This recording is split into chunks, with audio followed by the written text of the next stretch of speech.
नमस्कार। आज है 12 मई मंगलवार। आज दिन भर की सभी बड़ी विस्तारित खबरें लेकर एक बार फिर से मैं आपके सामने हाजिर हूँ। प्रधानमंत्री नरेंद्र मोदी जी ने आत्मनिर्भर भारत बनाने का संकल्प आज से ले लिया है। 12 मई 2020 मंगलवार हिंदुस्तान के इतिहास में सुनहरे अक्षरों में लिखा जाएगा। आज से भारत को आत्मनिर्भर बनाने के लिए मोदी सरकार ने फिलहाल 20 लाख करोड़ रुपए के आर्थिक पैकेज की भी घोषणा कर दी है। क्या है पूरा पैकेज और क्या क्या इसमें खास है, जानेंगे विस्तार से। लेकिन उससे पहले मैं आपको आज दिन भर की सबसे बड़ी खबरों से भी रूबरू करा देता हूं, जिसमें सबसे पहली खबर निकल कर आ रही है वाड्रा कांग्रेस को लेकर के।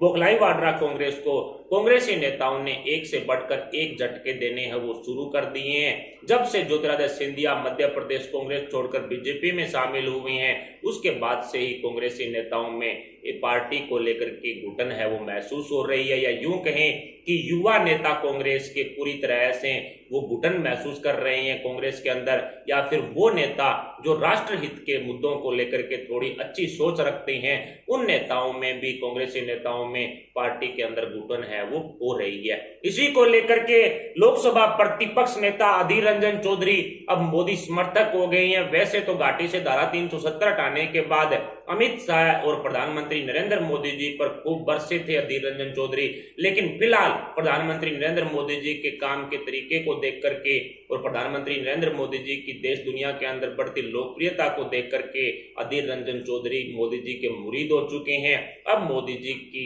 तारीफ अधीर रंजन चौधरी के मुंह से है वो हर रोज सुनने को मिल रही है। जिसके बाद वाड्रा कांग्रेस के अंदर घमासान मचा हुआ है। सोनिया गांधी, राहुल गांधी अब बौखला चुके हैं कि अधीर रंजन चौधरी कैसे मोदी जी के मुरीद हैं वो हो सकते हैं।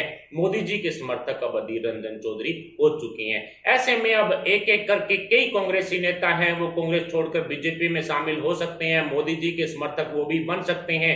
लेकिन फिलहाल कांग्रेस ने अफवाह फैला करके हिंदुस्तान में कांग्रेस को मजबूत करने का तरीका अपनाया, लेकिन उससे निश्चित है कि कोरोना काल के दौरान अफवाह फैलाने का काम कांग्रेस की तरफ से जो किया जा रहा है, उससे जो कांग्रेस है वो दिनों दिन नीचे गिरती हुई नजर आ रही है। और इन्हीं अफवाहों से तंग आकर के अब कई कांग्रेस के नेता कांग्रेस को छोड़ना चाहते हैं, कई छोड़ चुके हैं। अगली बड़ी खबर की तरफ बढ़े तो पूर्व में अर्नब गोस्वामी, सुधीर चौधरी जैसे राष्ट्रहित के लिए पत्रकारिता करने वाले पत्रकारों पर एफआईआर दर्ज कराया गया था वाड्रा कांग्रेस की तरफ से।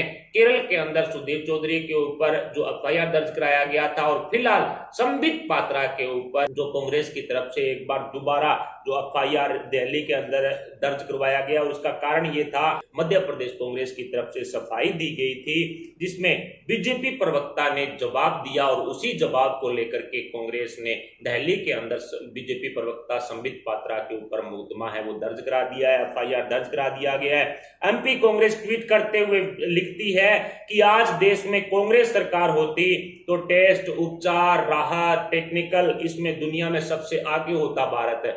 जबकि हम सभी जानते हैं कि फिलहाल राजस्थान के अंदर कांग्रेस की सरकार है, छत्तीसगढ़ में है, महाराष्ट्र में कांग्रेस बराबर की पार्टनर है, पंजाब के अंदर है, इसके अलावा मध्य प्रदेश में भी पिछले एक महीने कोरोना काल के दौरान जो कमलनाथ की सरकार थी वहां तो ऐसा कुछ नहीं हुआ। सबसे ज्यादा मरीज इन्हीं राज्यों के अंदर आ रहे हैं। ऐसे में जो ट्रेनों के मजदूरों के जो ट्रेन का किराया है वो भी इन्हीं राज्यों के अंदर मजदूरों से वसूला जा रहा है।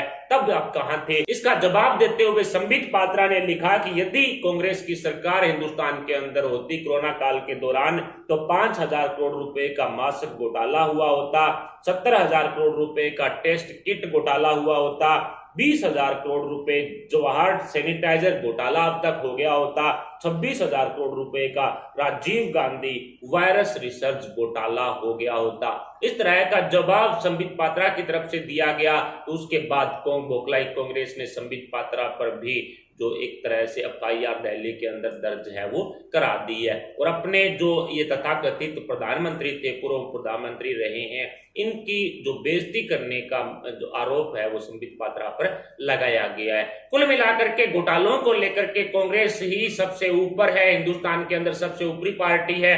और ऐसे में राल्ड घोटाला के अलावा हेलीकॉप्टर घोटाला, बहुत सारी सरकारी जमीन तक बेच डाली है इन्होंने, क्या क्या घोटाले नहीं किए हैं। और जब इनको घोटाले गिनाए जा रहे हैं तो ऐसे में ये लोग अब एफआईआर दर्ज कराने का काम है वो करने में जुट गए हैं। अगली बड़ी खबर की तरफ बढ़े तो जी न्यूज के पत्रकार सुधीर चौधरी के एक जिहाद प्रोग्राम पर केरल में एफआईआर दर्ज होने के बाद सुधीर चौधरी को उसके नंबर पर पाकिस्तान से भी धमकियां मिलनी है वो शुरू हो चुकी है। जी हाँ दोस्तों, केरल के अंदर एक सीपीएम के नेता हैं या फिर साथ बताया जा रहा है कि वो एक वकील भी है। उसने सुधीर चौधरी के स्पेशल प्रोग्राम डीएनए के जो जिहाद था उस प्रोग्राम पर आपत्ति जताते हुए एफआईआर दर्ज कराया केरल में। और अब एफआईआर दर्ज होने के बाद बताया जा रहा है कि सुधीर चौधरी को पाकिस्तान की ओर से व्हाट्सएप कॉल करके उनको धमकियां हैं वो दी जा रही है। कुल मिलाकर के उनके पास डायरेक्ट कॉल करने का पैसा नहीं है, सिर्फ नेट के जरिए व्हाट्सएप कॉल करके सुधीर चौधरी को धमकियां दे रहे हैं और बोल भी रहे हैं कि जहां से आपकी सोच खत्म होती है वहां से पाकिस्तान की सोच शुरू होती है। इस तरह की धमकियां दे रहे हैं जिनके पास कॉल करने का खुद का पैसा नहीं है। और खुद इमरान खान भिखारी बने हुए हैं, कटोरा लेकर के जगह जगह भीख मांगते हुए घूम रहे हैं। पिछले दिनों ही हिंदुस्तान से कोरोना वायरस को लेकर के कई तरह की जो दवाइयां भी भीख में मांगी थी। पानी जो निश्चित है कि पाकिस्तान हर रोज हिंदुस्तान से भीख में मांगता है, वो इंसान अब सुधीर चौधरी जैसे राष्ट्रहित के पत्रकारों को, भारतीय पत्रकारों को धमकियां देने का काम है वो कर रहे हैं। अगली बड़ी खबर की तरफ बढ़े तो जो निकल कर आ रही है, आत्मनिर्भर भारत संकल्प को लेकर के प्रधानमंत्री नरेंद्र मोदी जी ने आज शाम को 8 बजे देश को संबोधित किया। इस संबोधन को आपने सभी ने सुना भी होगा, लेकिन इसकी जो मुख्य बातें थी वो मैं आपको डिटेल में बता रहा हूं।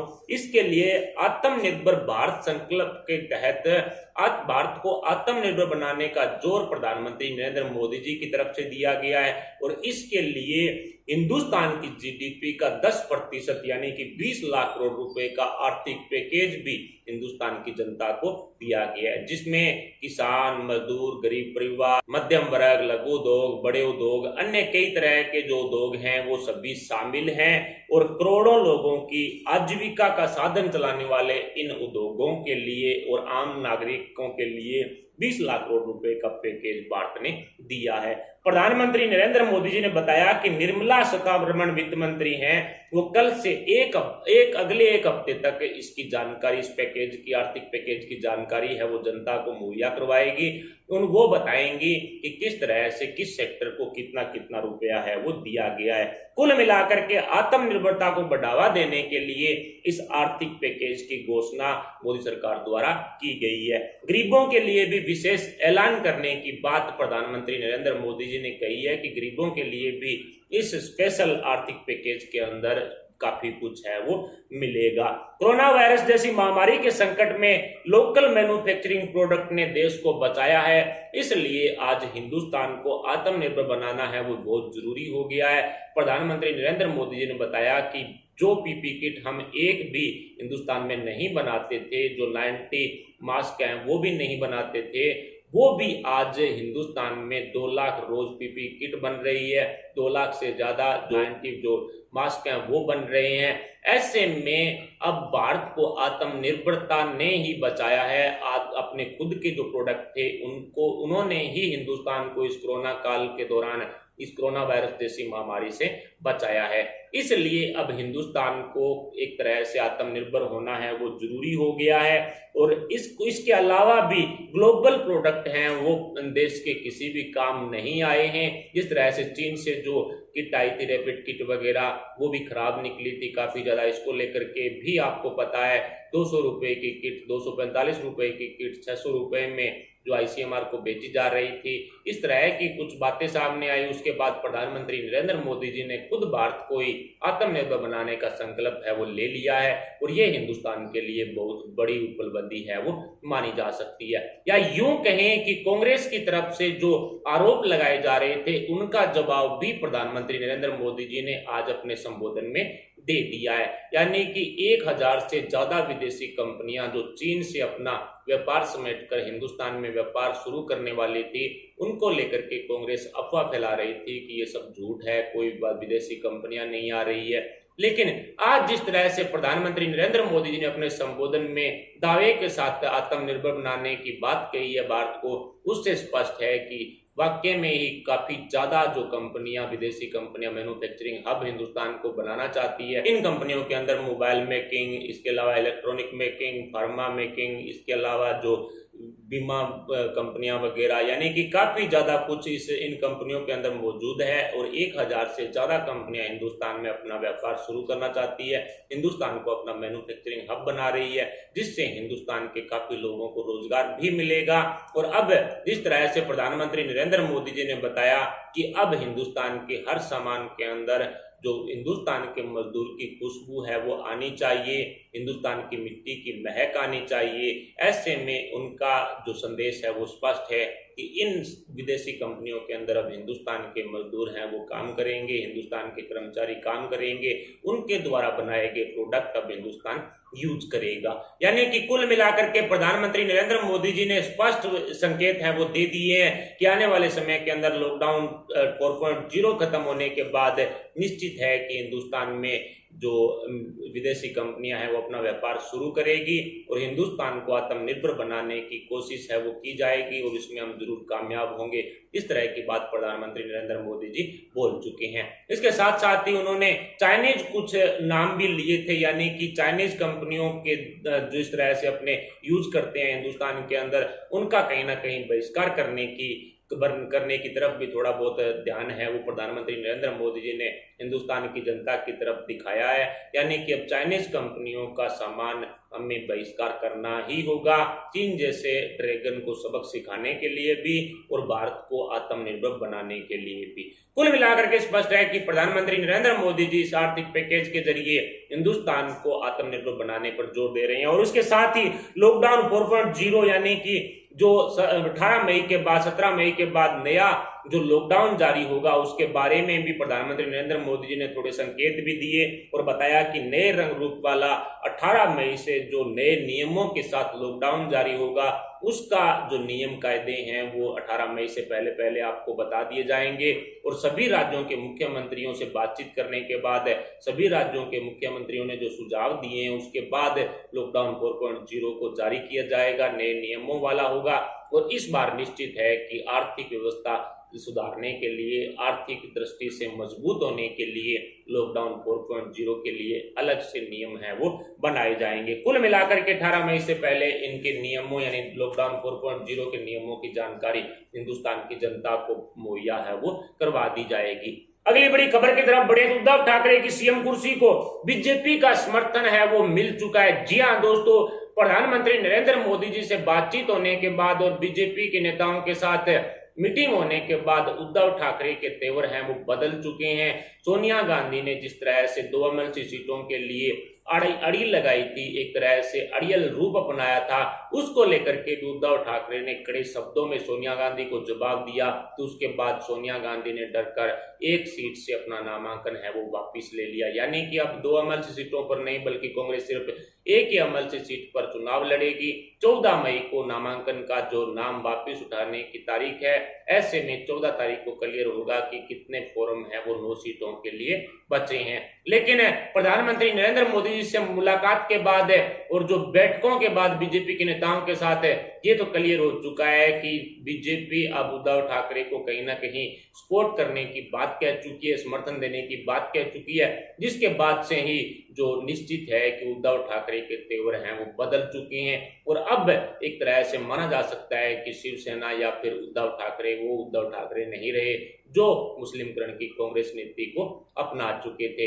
अब वो उद्धव ठाकरे बन चुके हैं जिनको लग रहा है कि 105 विधायकों का जो समर्थन बीजेपी की तरफ से है वो अब उद्धव ठाकरे को मिल जाएगा। और ऐसे में शिवसेना को समर्थन मिलने के कारण शिवसेना के जो उद्धव ठाकरे हैं वो निश्चित हैं कि महाराष्ट्र की गद्दी पर बने रहेंगे। कुल मिलाकर के बीजेपी के समर्थन का कहीं ना कोई हवाला है वो जरूर मिला है और उसी कारण उद्धव ठाकरे ने कड़े रुख अपनाए हैं। और अब एनसीपी कांग्रेस के साथ यदि गठबंधन टूटता है तो भी उद्धव ठाकरे मुख्यमंत्री गद्दी पर बने रहेंगे, क्योंकि बीजेपी शिवसेना को ऊपर से समर्थन करेगी। ऐसे में कहा जा सकता है कि कहीं ना कहीं कांग्रेस और एनसीपी को सत्ता से दूर करने के लिए बीजेपी ने जो एक तरह से शिवसेना के साथ दोबारा गठबंधन करने की तैयारियां शुरू कर दी है, या यूं कह सकते हैं कि शिवसेना ने भी अपने घर बीजेपी में घर वापसी की भी तैयारियां शुरू कर दी है।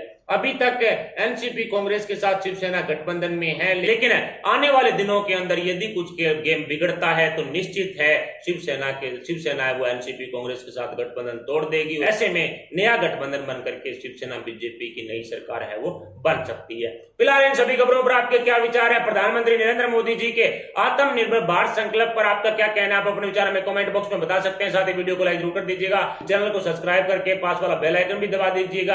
आपके द्वारा इस वीडियो किया गया एक लाइक हमारे लिए बहुत महत्वपूर्ण है, इसलिए दोस्तों कंजूसी ना करिएगा, वीडियो को लाइक है वो जरूर कर दीजिएगा। अभी के लिए इतना, मिलते हैं अगली वीडियो के अपडेट के साथ, तब तक के लिए जय हिंद जय भारत।